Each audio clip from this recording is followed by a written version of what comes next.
I asked her when she found out there would be this election.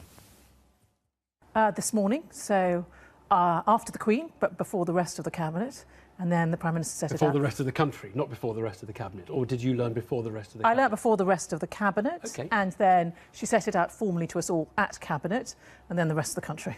Right.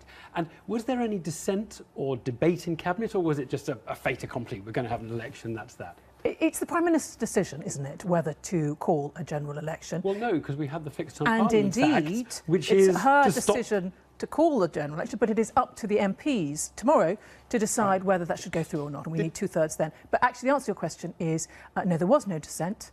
A lot of people were surprised as well, but she had the unanimous support of Cabinet members.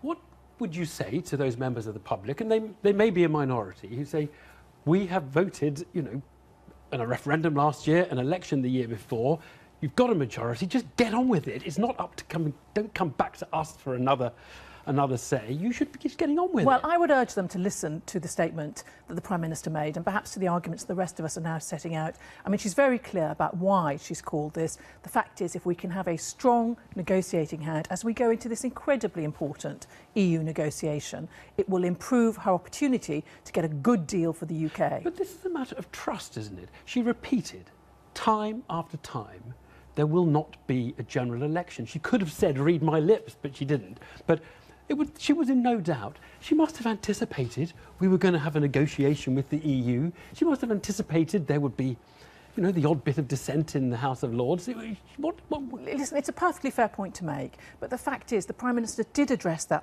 argument. She did say, I've come to this reluctantly, and these are the reasons why. She hasn't been coy about hiding behind that. How can we trust her on other things that she said, if she's so willing to change her mind on things on which she has been so decisive and so determined, and then she'll just pop up and say, OK, here are the new arguments. How could we trust her on, say, the pledge to reduce, which she has repeated recently, the pledge to reduce immigration to tens of thousands? Well, I would say listen to the arguments.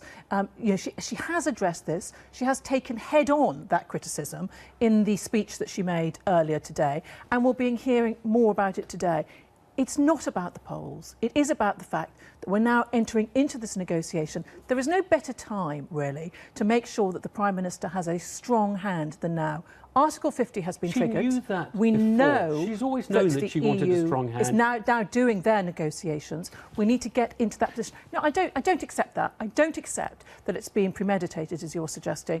I accept the fact that she has come to this reluctantly after thinking about it recently and made this decision. She's been very candid about that, and she has a reputation for taking her time to consider things and then making the decision. I mean, that's the point. She has a reputation for being straight with the people, yes, taking her time. She took her time, she made a decision, and when the polls turned in her favour, decisively in her favour, she changed her mind and went to the country. I don't see it like that, and the public will have an opportunity to decide whether they see it like that in approximately 50 days. I asked you how we could trust her on other issues like immigration. Can we trust her that immigration will come down to below to tens of thousands? The manifesto, if that's what you're asking about, is being worked on now. We'll be setting that out in the next couple of weeks, and then we'll address that question and many others. And so it is possible that the 10,000 pledge will not be in the manifesto. I can't give you any more confirmation. Then it must be possible that it's not, right? Well, it's really very hard for me to give an answer. No, but I mean, it was reiterated on 2nd of April when she was in India. That's fine. You're now saying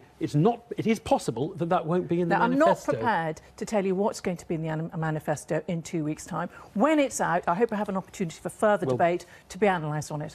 The real reason many Tory analysts are suggesting that she called an election is not the polls, as you've argued. It is that she wants a bigger majority because she's scared of the Brexiteers in her own party rebelling. Because one day she may have to come back in the next 2 years and say, it's not as easy as I have suggested, folks.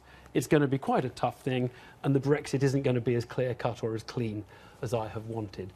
Do you think that's why she has done it? There are many people trying to rationalise what happened today, which did come as a surprise to many of us.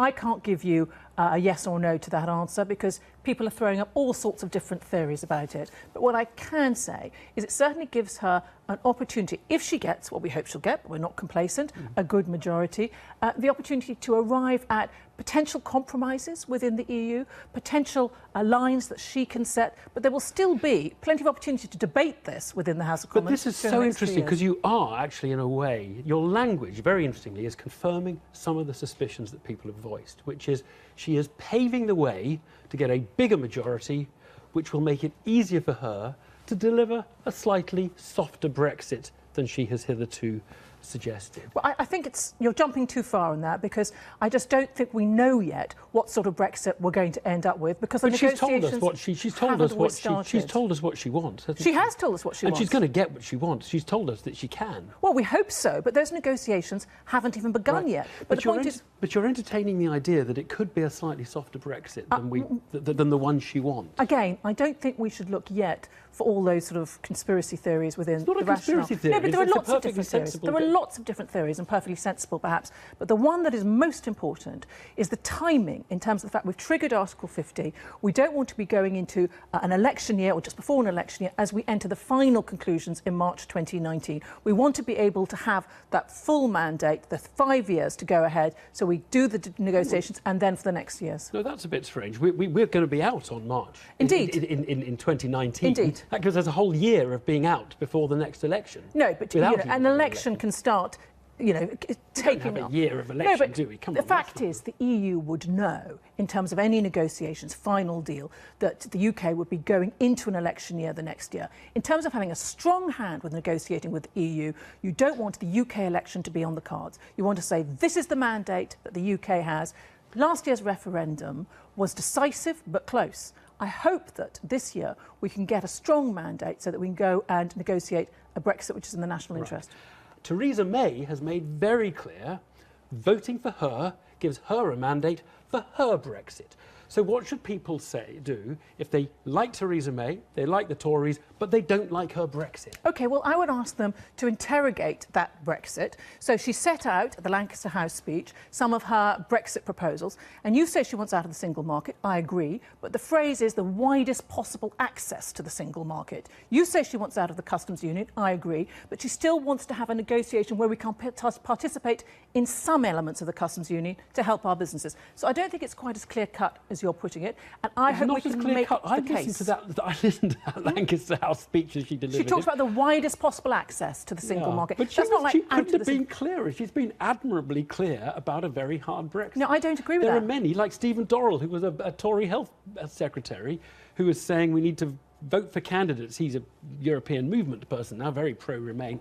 He said people like him should be voting for candidates who are pro-European, who want to extend our relationship with Europeans. I don't recognise this description of hard Brexit as the government's position. Actually, but I can tell you, nor do I recognise soft Brexit. You can call it sensible Brexit, you can call it national interest Brexit, but it's neither on one extreme or the other. It's a practical Brexit that we're going to try and deliver in the national interest. Amber Rudd, thank you very much. Thank you.